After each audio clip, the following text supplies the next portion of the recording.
I'd like to introduce now Marie-Susan Monti. Marie is a senior scientist in the French National Centre for Scientific Research. She obtained a PhD in immunology before turning her research to virology until 2008, and then to public health issues to develop multidisciplinary studies on people living with HIV and vulnerable groups. Thank you. Good afternoon. First, I wish to thank the organizers for the opportunity to present this data on behalf of the study group. I'd like to show you the first data about an innovative peer-to-peer educational intervention to reduce HIV and other blood-borne infection risks in difficult-to-reach people who inject drugs, which was recently conducted in France. In recent years, French harm reduction policies have contributed to greatly reduce HIV incidence in people who inject drugs, since in 2012, only 1% of all new HIV diagnoses were in this population.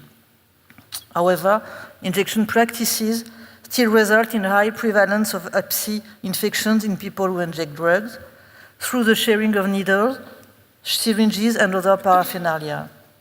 Other injection-related complications are also prevalent. These include local lesions, venous damages, but also cardiovascular and pulmonary complications. The persistence of at-risk injection behaviors reveals that current harm reduction programs, such as opiate substitution treatments, needle syringe programs, or support services, are insufficient for people who inject drugs. We need to experiment with, evaluate, and implement alternative and innovative strategies that effectively improve the health of this population. The objective of this study was to assess the effectiveness and feasibility of a community-based training and education intervention on reducing injection-related risks, especially to evaluate the risk for viral infection and other injection-related damages. Two French NGOs, AIDE and Médecins du Monde, staff members or volunteers, were involved in study design, training of peers, performing the intervention, collecting and analyzing the data.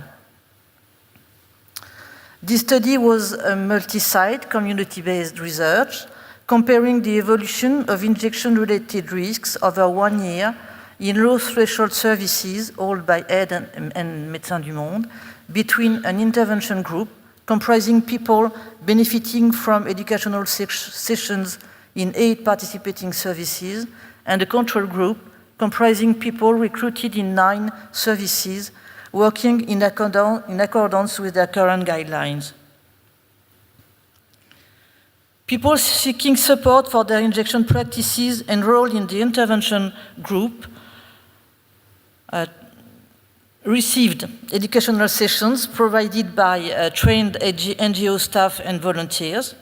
Each session consisted in an educational tailored intervention after observation of participants' self-injection practices by the peers. Participants had to receive at least 1 educational session over a 5-month period. On the other arm, in the control group, people who inject drugs that were enrolled were followed by the services according to their guidelines. At enrollment at M6 and M12, all the participants in both groups were interviewed by phone by an independent interviewer. Eligibility criteria were as follows: being 18 years old or more, reporting to have injected drug at least once during the previous week, willing to be contacted for the phone interviews, and able to provide a written informed consent. Phone interviewers collected data on participants' socio-demographic characteristics, behavior related to Hep C transmission risks, experience with drug use and history of incarceration, access to care and to HIV, Hep C and B testing and diagnosis, and finally, motivational factors related to the intervention. During the educational session, after observing the participants self-inject NGO members collected data on how the participants performed this action. With the participant, they also determined which aspects of the individual self-injecting practice they did improving in terms of reducing risk until the next session. The program effectiveness was assessed using two outcomes: having at least one at-risk practice for Hep C transmission in the previous months, and having at least one local complication at the injection site. Statistical analyses were performed using a two-step Ekman model adapted to longitudinal studies to account for the potential selection bias due to the clustering of the intervention and control groups. Here is the study diagram. The 8 intervention sites recruited 144 participants. 31 were excluded because they did not receive any educational session. Of the 113 included, 75 responded to the interview at M6 and 44 at M12. These participants accounted for 288 educational sessions, from 1 to 6 sessions per participant.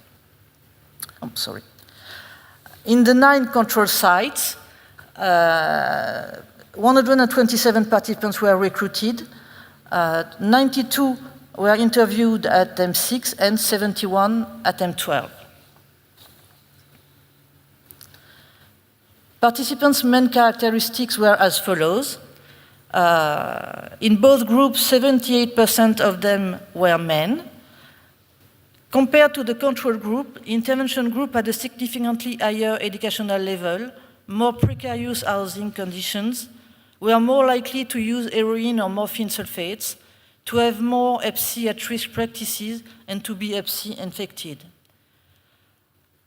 They were also less likely to seek Hep C testing or to use opiate substitution treatment than the control group.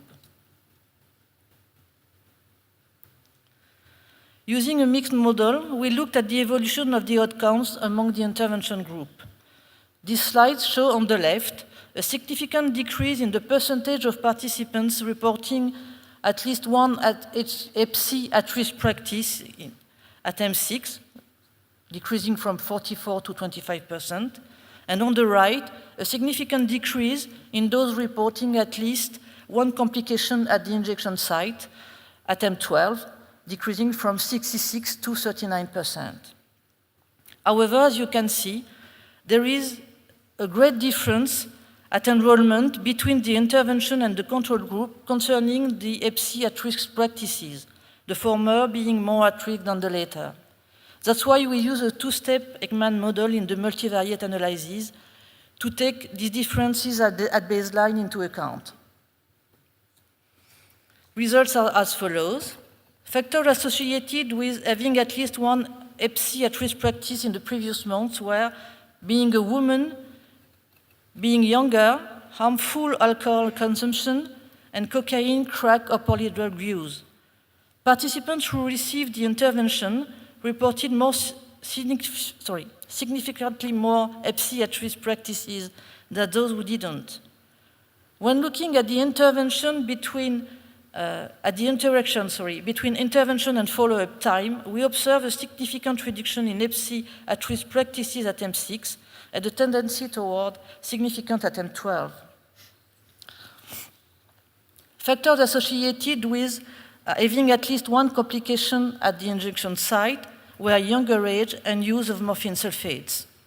On its own, there was no effect of the intervention on this kind of injection-related risks. However, when considering the interaction between intervention and follow-up time, it showed a significant reduction in local complication at M12. We must acknowledge some limitation to this study. Due to clustering and to the large diversity within the people who inject drug population, it was difficult to have comparable control and intervention groups. Moreover, there was a high level of loss to follow-up participants due to the precarious conditions of this population. Finally, data were collected by participants' self-reports, and we cannot exclude underreporting of socially unacceptable behaviors or imprecision in some self-reported information. However, this study demonstrated the positive impact of this innovative peer-based education intervention on injecting practices in terms of a decrease in Hep C at-risk practices and a reduction of local complication at the injection site.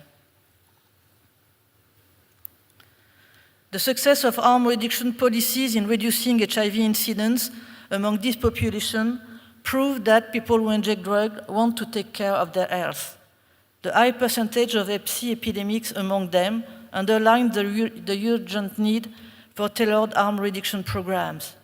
The innovative aspects of this intervention, that is peer-based, short, and low cost, might be part of the response and could be implemented in several other contexts, including needle exchange programs, safer injecting facilities, outreach intervention in settings where prevalence of people who inject drug is high. To conclude, I want to thank all those who agreed to participate in the study, all the members of the INRS Early Study Group, and all the participating center and their staff, and also INRS for funding. Thank you for your attention. Thank you, Marie.